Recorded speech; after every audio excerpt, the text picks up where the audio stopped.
നിങ്ങളുടെ favourite shows ഇനി ഒരിക്കലും മിസ്സാവില്ല. ഇപ്പോൾ C5 കാണും നിങ്ങളുടെ ഫേവറേറ്റ് ഷോ തികച്ചും സൗജന്യമായി.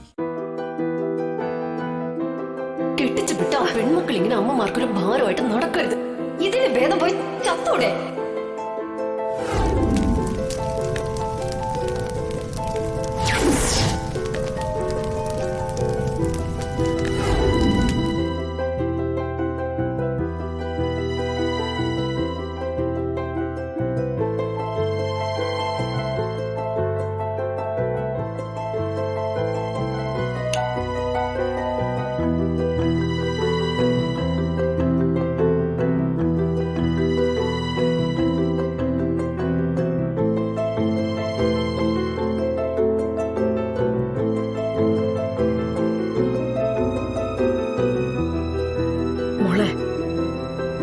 നീ ഇതുവരെ ആ മുറിവില് മരുന്ന് വെച്ചില്ലേ?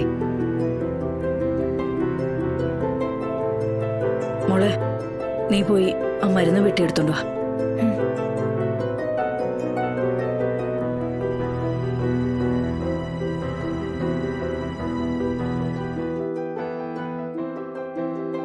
മോളെ, കഴിഞ്ഞ കുറെ ദിവസങ്ങളായി നമ്മുടെ വീട്ടിൽ നടക്കുന്നത് സാധാരണ ഒരു വീട്ടിൽ നടക്കുന്ന സംഭവങ്ങളൊന്നുമല്ല. അതേപ്പറ്റി വിചാരണ ചെയ്യാനും വിഴുപ്പലക്കാനും ഒന്നും ഇനി നിൽക്കുകയും വേണ്ട. ഞാൻ പോലീസ് സ്റ്റേഷനിൽ കയറിയതിൽ എനിക്കൊരു വിഷമവുമില്ല. ചിലരൊക്കെ പറയുന്ന പോലെ അതെനിക്കിപ്പോ പുതുമയൊന്നും അല്ലല്ലോ. ജീവിതത്തിൽ എന്ത് മോശം കാര്യങ്ങൾ സംഭവിച്ചാലും അതൊരവസരം കൂടിയായിട്ട് കാണണം. പുതിയൊരു തുടക്കത്തിനുള്ള അവസരം.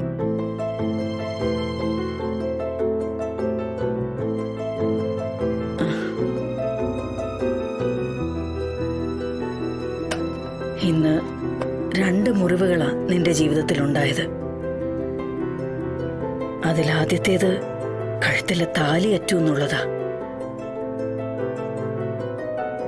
നെറ്റിയിലെ മുറിവ് മരുന്ന് വെച്ചാ ഭേദപ്പെടുത്താം.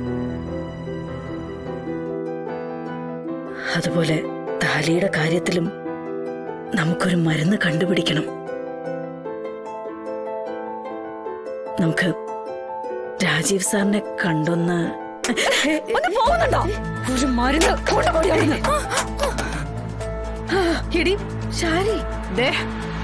അയാളെ കാണാനോ സംസാരിക്കാനോ പോകുന്നുണ്ടെങ്കിൽ പറഞ്ഞേക്കണം. പൊട്ടിച്ചുകൊണ്ട് പോയ താലി വേറെ ആരുടെയെങ്കിലും കഴുത്തി കൊണ്ടുപോയി തൂക്കാൻ. ശാരിക ഇനി അതിന് തല കുനിച്ചു കൊടുക്കാൻ പോകുന്നില്ല. മോളെ, ഒരിക്കൽ പറ്റിയ അബദ്ധം ഇനി ഒട്ട് ആവർത്തിക്കത്തുമില്ല. മോളെ, ഉണ്ടായ മുറിവുകളൊന്നും ഉണങ്ങാൻ പോകുന്നില്ലമ്മേ. അത് ശരീരത്തിലായാലും മനസ്സിലായാലും. മരുന്ന് വെക്കാൻ അമ്മ അങ്ങോട്ട് വരിക വേണ്ട. നെറ്റിയിലുള്ള ഈ മുറിവ് ഉണങ്ങില്ലമ്മേ ഒരിക്കലും. അത് മനസ്സിൽ നിന്ന് മായ്ച്ച് കളയില്ല ഈ ശാരിക. അതുപോലെ തന്നെയാ എന്റെ കഴുത്തിന്റെ കാര്യവും. ഇനിയൊരു താലി ചുമന്ന് നടക്കേണ്ട ദൗർഭാഗ്യം എനിക്ക് ഉണ്ടാവില്ല. മോളെ, ഞാൻ ഈ ഭ്രാന്ത് കേൾക്കാൻ നിൽക്കാതെ അമ്മ ഒന്ന് വരുന്നുണ്ടോ? അല്ല, മരുന്നല്ല, നെല്ലിക്ക തല വയ്ക്കേണ്ട. പിടിച്ചോണ്ട് പോടി നിന്റെ അമ്മേ. ഞാൻ ക്ഷണിച്ചിട്ടാണോ ഇങ്ങോട്ട് വന്നത്? ശാരി, നീ അമ്മയോട് ഇങ്ങോട്ട് വരാനാ പറഞ്ഞേ. നടന്നേ. എടി എടി, ഞാൻ പറയട്ടെന്ന്. എടി, വിടേ. അങ്ങോട്ട് പോ അമ്മേ.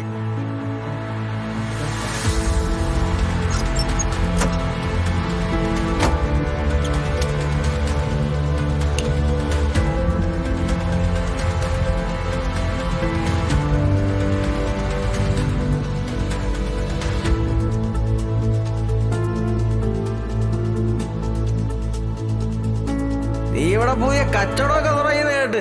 പുതിയ കച്ചവടം അല്ലല്ലോ, പഴയ കച്ചവടം. നേരത്തെ കച്ചവടം ഉണ്ടല്ലോ, ഇപ്പൊ ഒന്ന് വിപുലപ്പെടുത്തിയെന്ന് മാത്രം. ഇരുട്ടിന്റെ മറവിലും ബസ് സ്റ്റാൻഡിലും റെയിൽവേ സ്റ്റേഷനിലൊക്കെ പരിധി നടക്കുന്ന സ്ത്രീകളുണ്ടല്ലോ, അവര് പറയുന്നതിന് കൊടുക്കുന്ന വിലയെ നാട്ടുകാർ നിനക്കൊക്കെ തരത്തുള്ളൂ. ഒരു പ്രത്യേക കാലാവസ്ഥയുള്ള സ്ഥലമാണ് ഈ പഞ്ചകൈലാസം. മേഘം വന്ന് ഇറങ്ങുന്ന പോലെ തന്നെ കയറി പോവുകയും ചെയ്യും. വിഷ്വലുകൾ മൊത്തം മഞ്ഞിൽ മുങ്ങിപ്പോയിട്ടുണ്ടാവുമെന്ന് കരുതി മുമ്പോട്ടുള്ള ഫൂട്ടേജുകൾ ചെക്ക് ചെയ്യാൻ ആരും മെനക്കെട്ടതുമില്ല. എന്നിട്ട് ആ കുന്തിപ്പ എവിടുന്ന് പൊങ്ങി വന്നു? എടി ഫോറസ്റ്റുകാരുടെ കൺട്രോളില അവിടുത്തെ CCTV ക്യാമറകളെല്ലാം.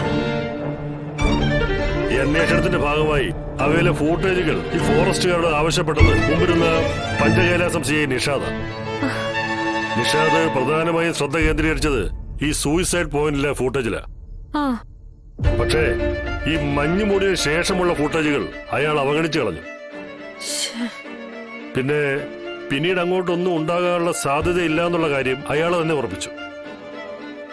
എടി ആദ്യത്തെ ഫൂട്ടേജിൽ കാര്യമായി ഒന്നുമില്ല എന്ന് മനസ്സിലാക്കിയിട്ടാ സൂയിസൈഡ് പോയിന്റ് താഴെയുള്ള ക്യാമറയിലെ ഫൂട്ടേജ് ആവശ്യപ്പെടാൻ മെനക്കെട്ടത് തന്നെ. അപ്പോഴേക്കും അന്വേഷണം ശ്രീരഞ്ജനിയുടെ കൈകളിലെത്തി.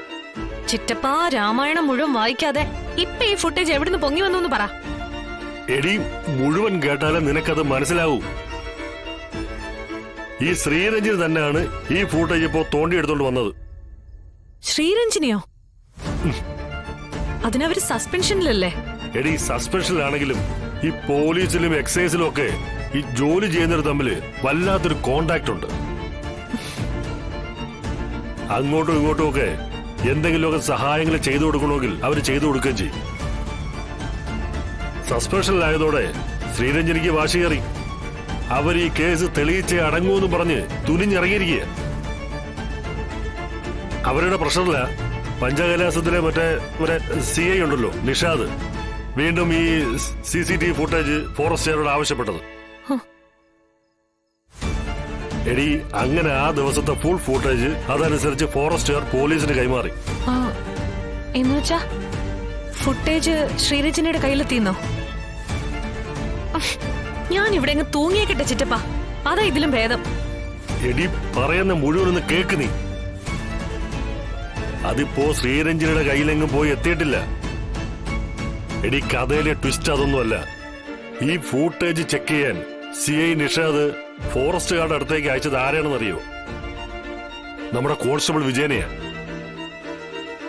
എടി ഫൂട്ടേജ് കൊടുക്കേണ്ടത് ശ്രീരഞ്ജനയുടെ കയ്യിലായതുകൊണ്ട് കൈമാറുന്നതിന് മുമ്പ് അയാളത് കുത്തിയിരുന്ന് മുഴുവൻ ചെക്ക് ചെയ്തു.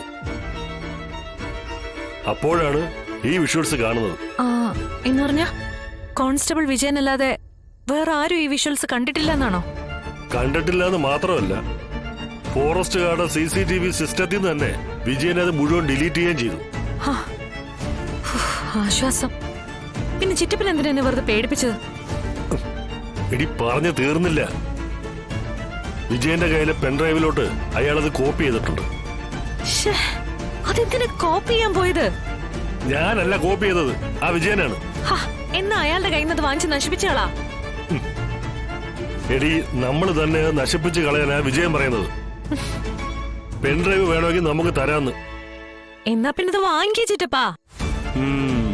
വാങ്ങിക്കാമായിരുന്നു.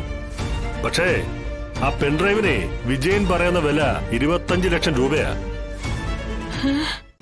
ഡൗൺലോഡ് ചെയ്യൂ C5 ആപ്പ്. കാണൂ എല്ലാ എപ്പിസോഡുകളും സൗജന്യമായി.